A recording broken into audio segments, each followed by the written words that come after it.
안녕하세요, 더러그열스입니다. 갤럭시 Z 플립 미러 블랙이에요. 접는다라는 거 큰 틀에서만 보면 폴드와 형제격이지만 속은 전혀 딴판이었어요. 새로운 사용자 경험을 안겨주겠다. 삼성전자의 의도는 제대로 먹혔어요. 하지만 그만큼 장단점도 분명한 제품이었습니다. 디자인부터 카메라, 게임, 배터리까지 이번 영상에 다 담아봤습니다. 궁금하셨던 분들은 영상 끝까지 함께 해주시고요. 가시죠. 버즈 쓱 넣어주던 폴드와 달리 패키지에 특별한 건 없었습니다. 가격을 생각하면 당연한 구성이죠. USB-C 젠더, USB-C 케이블, AKG 번들 이어폰이 들어있는데 그중 상하 번들 케이스는 좀 새로웠어요. 다만 번들은 어디까지나 번들이었어요. 안 예뻐요. 디스플레이 노출면이 많은 일반 스마트폰들과는 다르게 외형, 즉 디자인이 생명인 Z 플립과는 썩 어울리진 않더라고요. 케이스 내부는 스크래치나 물방울 현상을 방지하기 위함인지 독특한 패턴으로 마감됐어요. 그 탓에 완벽한 클리어 타입은 아니었습니다. 거기다 이 지문은 왜 이리 또 많이 묻는지. 스크래치 보호 그 이상 그 이하도 아니었어요. 네, 번들에 욕심내지 말자고요. 폴드에 면역된 탓인지 폴더블 임팩트는 크진 않았어요. 디자인에 시쳇말로 어그로가 더 끌렸거든요. 예뻐요. 먼지나 이물질이 들어갈 만한 힌지부는 T자 플라스틱으로 처리했더라고요. 속 시끄러웠던 폴드에서의 경험치가 헛되진 않았구나. 여기에 휴대성을 강조한 가로형 접이식 방식부터 볼륨 조절 버튼, 전원, 빅스비, 지문 인식을 겸한 측면 버튼까지 익숙하면서도 즐길 만한 꺼리도 잘 섞어놨어요. 물론 새로운 시도가 가져온 불편함은 존재했습니다. 결론적으로 제 사용 패턴과는 그리 맞진 않았어요. 접는 행위 자체에 이득이 그리 크진 않았거든요. 시간, 간단한 알림, 셀피 외의 사용을 위해서는 반드시 얘를 열어줘야 합니다. 동작이 한 뎁스 더 추가된 셈인데 이런 점이 제게 있어선 휴대성보다 더 큰 불편으로 느껴졌어요. 그렇다고 한 손으로 쉽게 열 수 있는 것도 아니었어요. 닫힌 상태로 삼성페이라도 쓸 수 있었다면 불편이 완화됐을 법도 했을 텐데 그러지도 못했죠. 여담이나 번들 케이스도 그렇지만 이 미러 블랙 자체도 지문에 굉장히 취약합니다. 관리하기가 쉽진 않더라고요. 어디까지나 개취지만 저는 Z 플립만큼은 퍼플을 더 권장드리고 싶어요. 힌지 얘기부터 할게요. 폴드에서 한 차례 경험했음에도 불구하고 이 힌지 걱정되긴 마찬가지였습니다. 꺼진 화면이나 빛 반사에 힌지부가 드러나긴 해요. 하지만 컨텐츠를 사용할 때만큼은 신경 쓰이는 수준은 아니었어요. 쓰다 보니까 예상치 못한 부분에 신경이 더 쏠렸어요. 가로형 접이식이다 보니까 울퉁불퉁한 힌지부를 거치는 일이 잦습니다. 그 탓에 터치나 스크롤시 느껴지는 이질감이 생각보다 크더라고요. Z 플립은 6.7인치 폴더블 다이내믹 아몰레드를 탑재를 했는데 22:9라는 다소 생소한 비율을 제공합니다. 덕분에 22:9에 대응하는 컨텐츠의 시인성은 꽤 시원했습니다. 하지만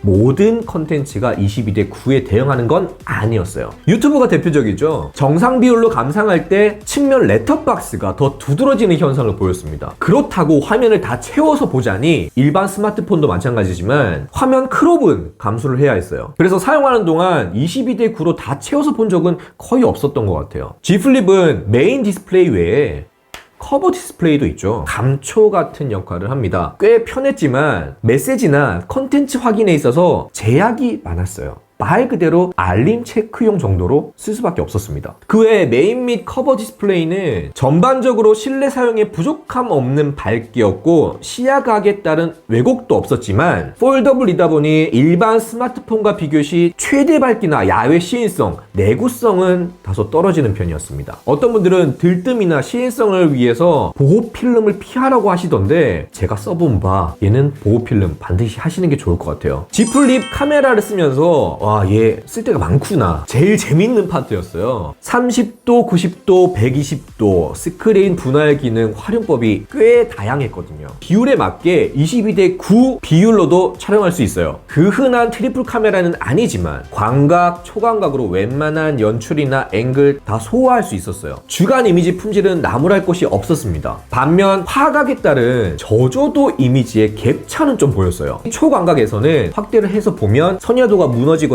노이즈가 굉장히 많이 낀 걸 볼 수가 있었거든요. 물론 이런 점들도 야간 프로 모드를 쓰면 충분히 커버가 가능하죠.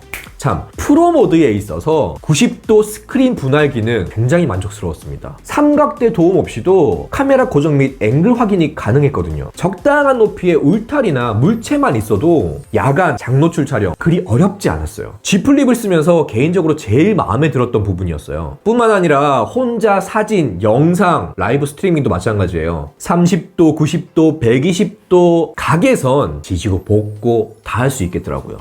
여기서도 한 가지 짚고 넘어가자면 90도 스크린 분할 모드에서 동영상 촬영 시 손떨림 방지, 그러니까 슈퍼 스테디 기능 사용에 제약이 좀 있어요. 슈퍼 스테디 기능을 끈 상태에서는 비율 선택이 자유로운데 슈퍼 스테디 기능을 활성화하자마자 9:16 비율이 강제로 고정됩니다. 비율 선택이 안 돼요. 사진보다 영상 촬영 빈도가 더 큰 제게 있어서는 다소 아쉬운 부분이었어요. 그리고 카메라 촬영엔 이 커버 디스플레이도 꽤 큰 역할을 했습니다. 나를 보면서 후면 카메라로 사진을 찍을 수 있는 것도 얘의 특장점 중에 하나였거든요. 재밌는 건 커버 디스플레이에서도 손바닥 촬영 같은 셀피 기능들이 먹힙니다. 앞서 언급했던 슈퍼 스테디 기능 사용 시 비율 고정, 커버 디스플레이 야외 시인성이 쥐약이란 점만 빼면 G 플립 카메라 편의성, 활용성, 품질까지 모두 만족스럽고 재밌었어요. 퍼포먼스 게이밍 이야기예요. 7나노 공정의 스냅드래곤 85 플러스, 여기에 8기가 램이 탑재가 됐어요. 그래서 퍼포먼스에 믿음은 있었습니다.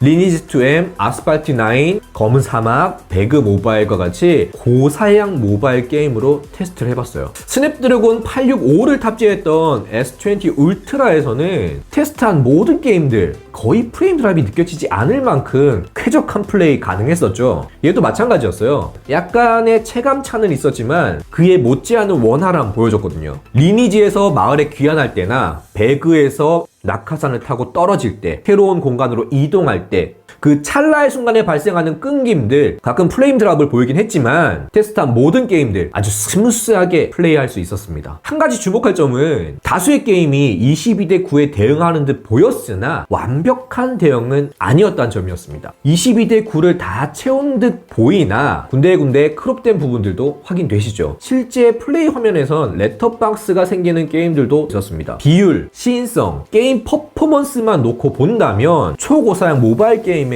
전혀 부족함 없어요. 사족이나 최근 프리미엄 스마트폰들이 이 양방향 스테레오 사운드를 제공하는 것과 달리 G 플립은 모노 스피커가 들어갔어요. 게임이나 콘텐츠 감상하면서 제일 아쉬웠던 부분 중에 하나거든요. 사운드 출력이 하단에 집중되다 보니까 이렇게 그립을 했을 때 사운드 출력 방해가 생각보다 컸습니다. 가격을 생각하면 아쉬운 부분이긴 해요. 다음으로는 배터리예요. 갤럭시 G 플립은 3300mAh 배터리가 탑재됐죠. 밝기 300니트의 와이파이, 볼륨 중간, 유튜브 무제한 재생 등 종전과 같은 조건으로 진행한 배터리 테스트였습니다.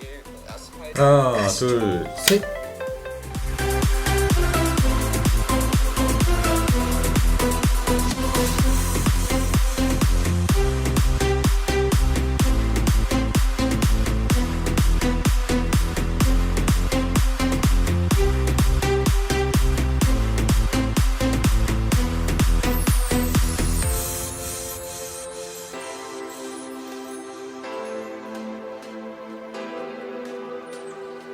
테스트 결과는 시간당 평균 11% 정도 빠졌고 총 9시간 16분 플레이 타임을 가졌습니다. 10시간을 넘나드는 최신 단말기들을 보고 있으면 상대적으로 온도차가 있을지 모르겠지만 3300mAh라는 용량을 생각하면 평균적인 수치로 보여요. 물론 양방향 스테레오가 아닌 모노 스피커란 점도 9시간 16분 배터리에 영향을 줬을 겁니다. 스테레오였다면 더 적었겠죠. 이런 점 감안해서 지금 나가는 자료통의 다른 폰들과 한번 비교해 보시고요.